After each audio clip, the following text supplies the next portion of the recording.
hats walking by. Descartes is saying, right, I say I see people, but in fact, all I see are hats. Uh, I have to add this additional faculty in order to know that what I'm seeing are not just a series of hats walking by, but in fact people wearing hats, right? I have to use judgment. I have to add something to my sensory perception in order to have some kind of knowledge. That judgment penetrates through the appearance, through the form, in order to get some other kind of deeper knowledge. I don't get that from just my perception. I have to make a judgment. So judgment comes into the picture here. Judgment is going to be very important.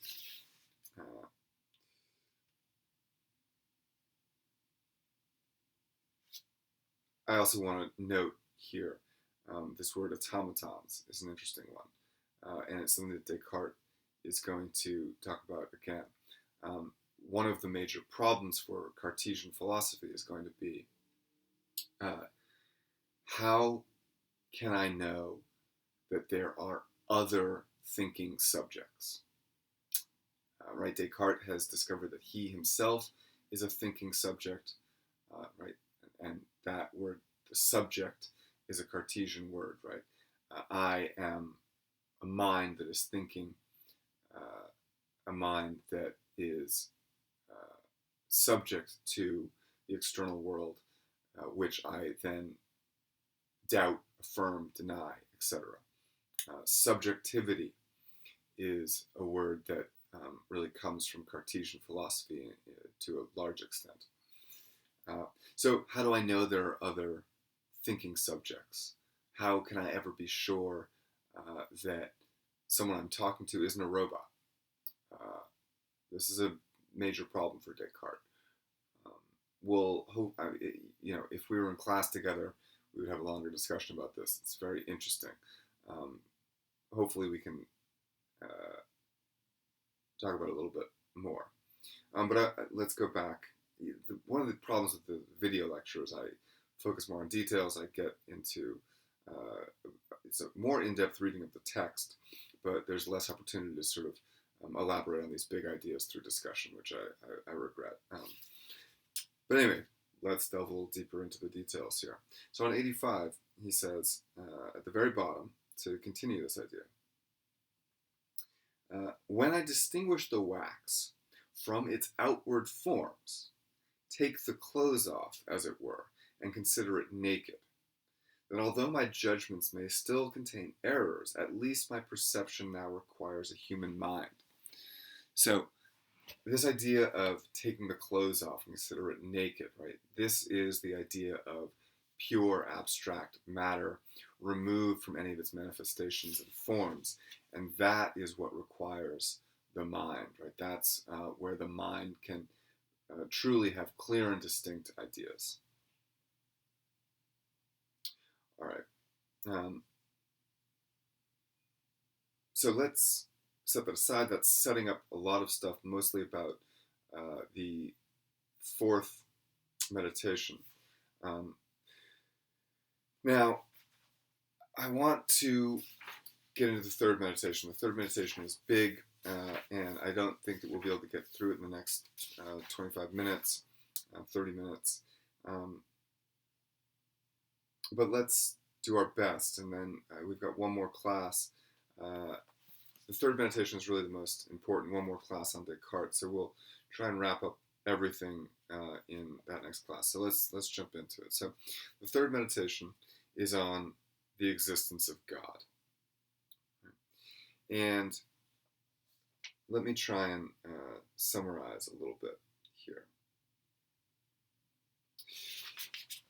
The problem that Descartes is dealing with is that all he knows exists for certain is himself, and he is the thinking thing.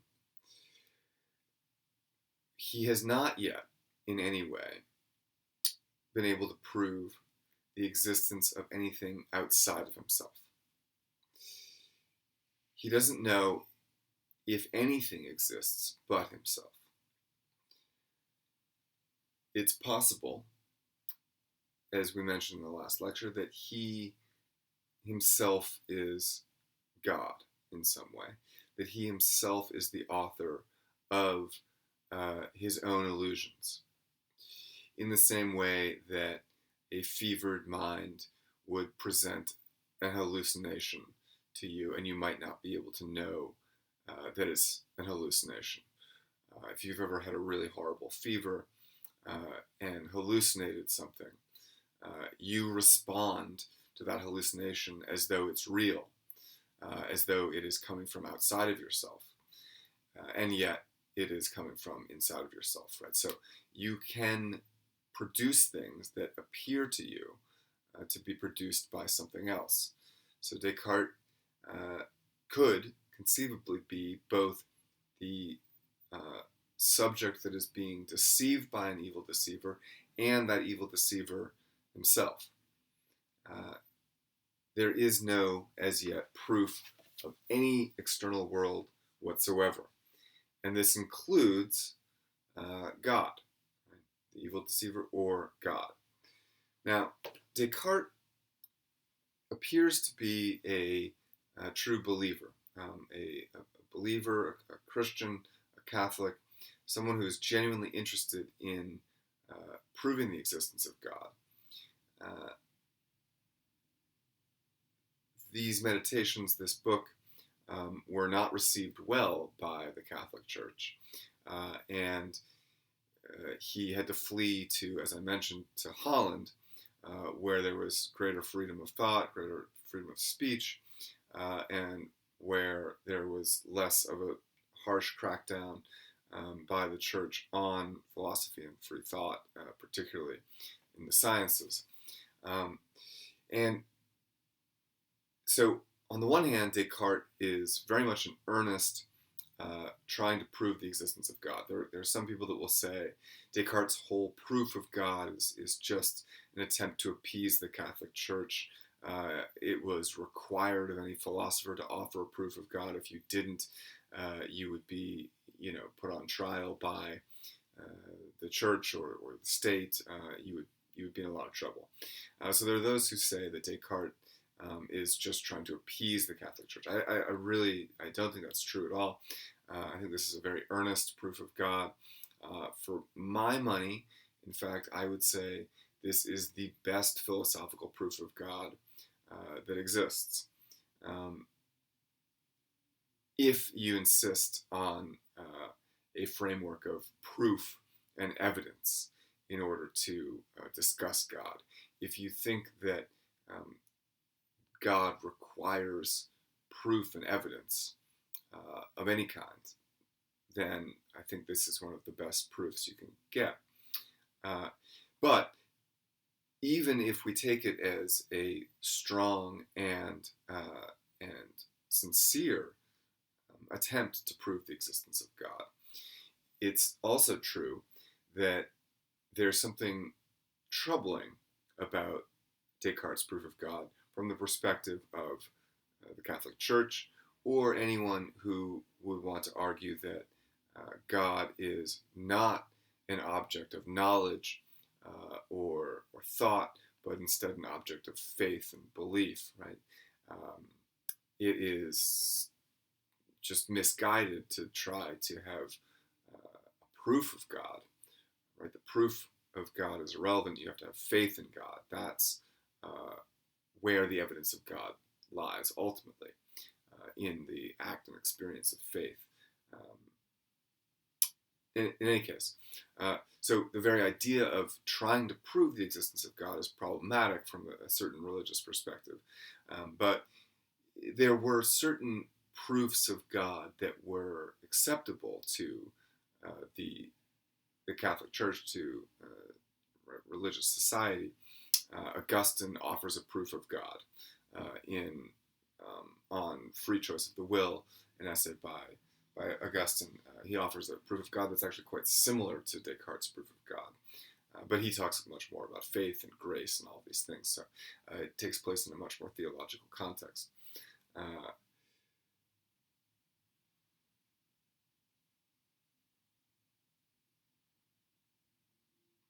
let me say this first.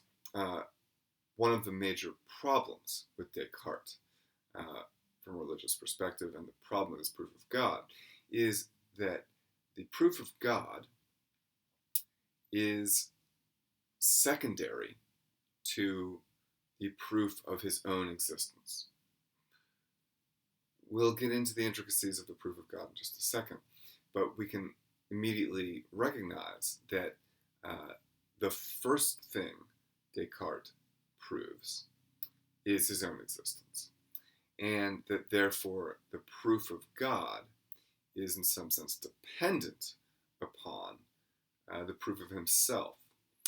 That in Descartes' philosophy, the mind and the I come before God, and that God is therefore derived from the thinking subject.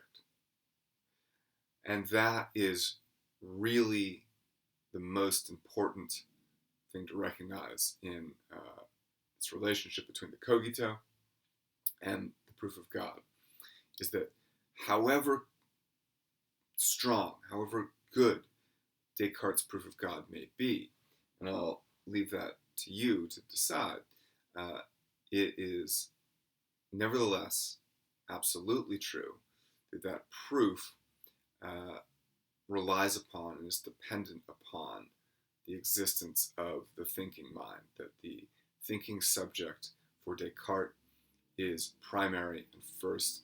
All truth, even the truth about God, is derived from the thinking mind, from the individual, from the I.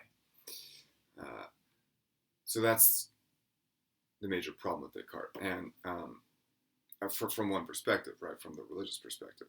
And the idea, to say a little bit more about it, is that with Descartes,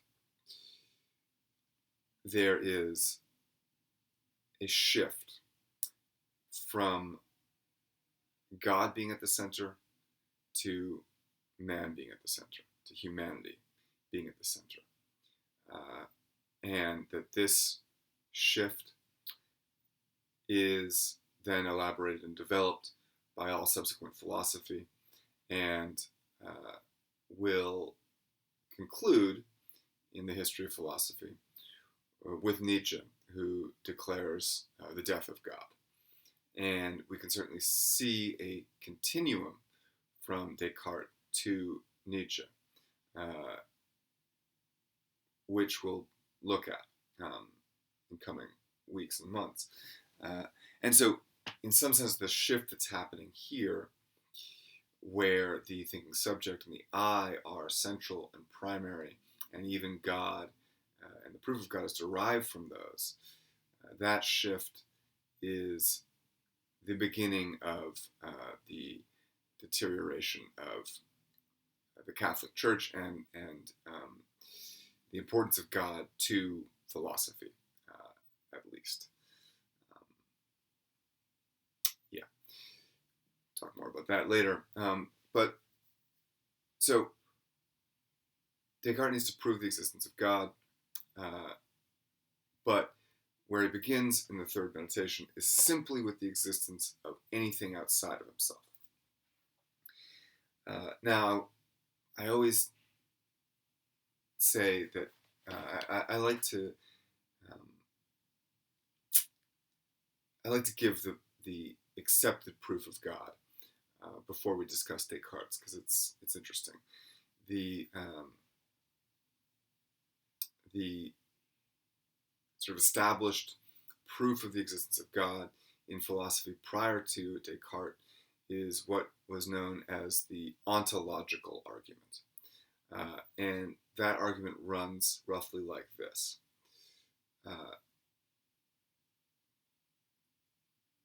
God is good.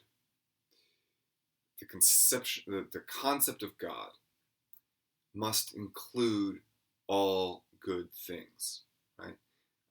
We have an idea of God, and the idea of God is that which includes all good things. our concept of God, or rather, in thinking about God, to think about God means to attribute all good things to God. So if all good things are possessed by God,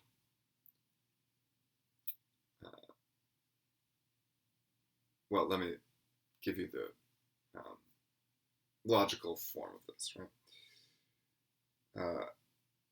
All good things are attributed to God. Existence is good, therefore, existence is attributed to God. So, because our concept of God says that all good things are attributed to Him, and our concept of existence is that existence is intrinsically good, therefore, we must say that existence is attributed to God.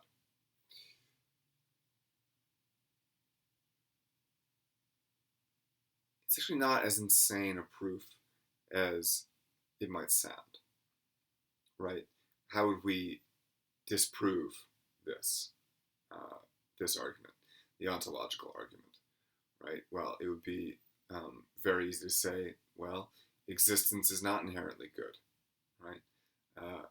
Or to simply say, God is not good, right? The fundamental logical flaw is that it assumes the conclusion. This is a well-known logical fallacy, right? Put differently, you could say God is good, existence is good, therefore God exists. But in that first premise, God is good, you've already assumed the existence of God. Right? So you've assumed your conclusion. God must exist and have all good things attributed to Him in order to reach the conclusion that God exists in this scenario, right? So it's circular. God has all good attributes, existence is good, therefore God exists. But you've already said God exists in the first line. Right? So that argument is logically very problematic, but it has its redeeming characteristics. So this is the argument that Descartes is trying to improve upon, and interestingly, there's some overlap between the two. But let me just walk through the beginning of this, and we'll pick this up again in our next lecture. So on page 87, he writes, "Now I'll cast around more carefully to see whether there may be other things within me which I have not yet noticed. No knowledge of the external world. How can I ever prove the existence of anything outside of myself? I need to look around in myself."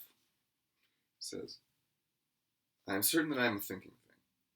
Do I not therefore also know what is required for my being certain about anything?" This is crucial. What has Descartes gained other than the knowledge that he himself exists? He's gained knowledge about what certainty looks like, about what truth is, having hit upon this indubitable fact that he exists. Descartes has also hit upon truth. He's encountered a truth. He knows that he himself exists and that that is true. So he knows how to recognize truth. In this first item of knowledge, there is simply a clear and distinct perception of what I am asserting. Right? There's that language again, clear and distinct. This would not be enough to make me certain of the truth of the matter, if it could ever turn out that something which I perceived with such clarity and distinctness was false. Right? That which I perceive clearly and distinctly can never be false. I perceive clearly and distinctly that I exist. And I recognize now what clarity and distinctness are, and I can look for it in other ideas. So now I seem to be able to lay it down as a general rule that whatever I perceive very clearly and distinctly is true. Now,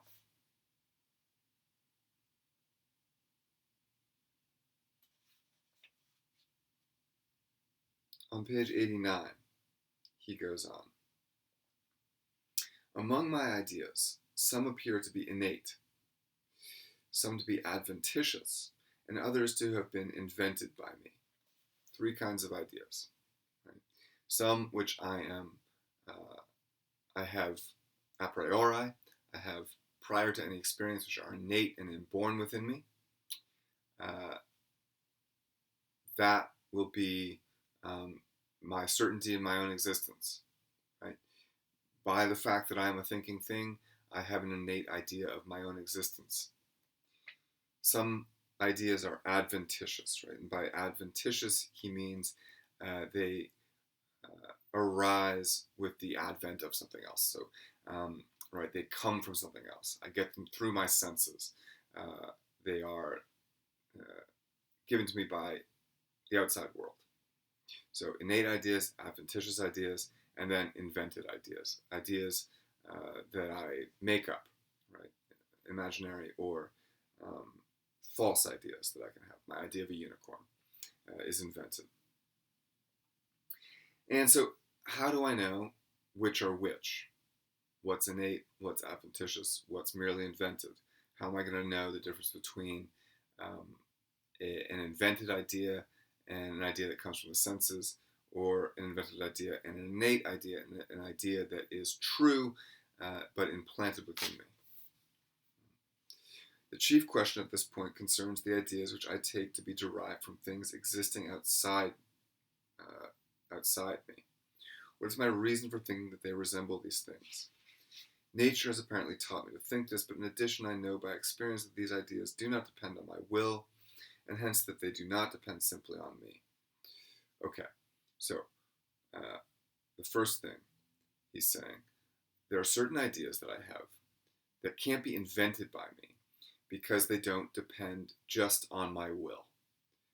Those are either innate or adventitious. I cannot will it to be true that I don't exist. It's innate. I can't deny it. It comes from within me, but it's not invented by me. I also can't change certain adventitious ideas.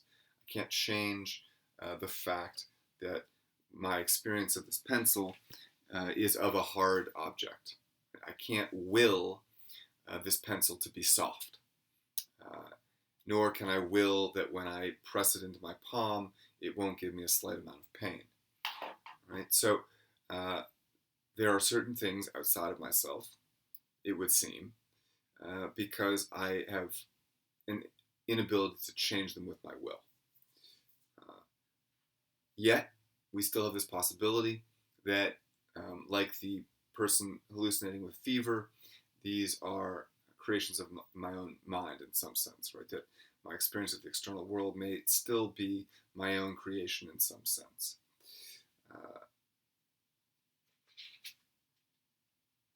So what Descartes is beginning to ask here is, how do I have any ideas about the external world at all? And how can I know which of my ideas about the external world are true and which are false or confused?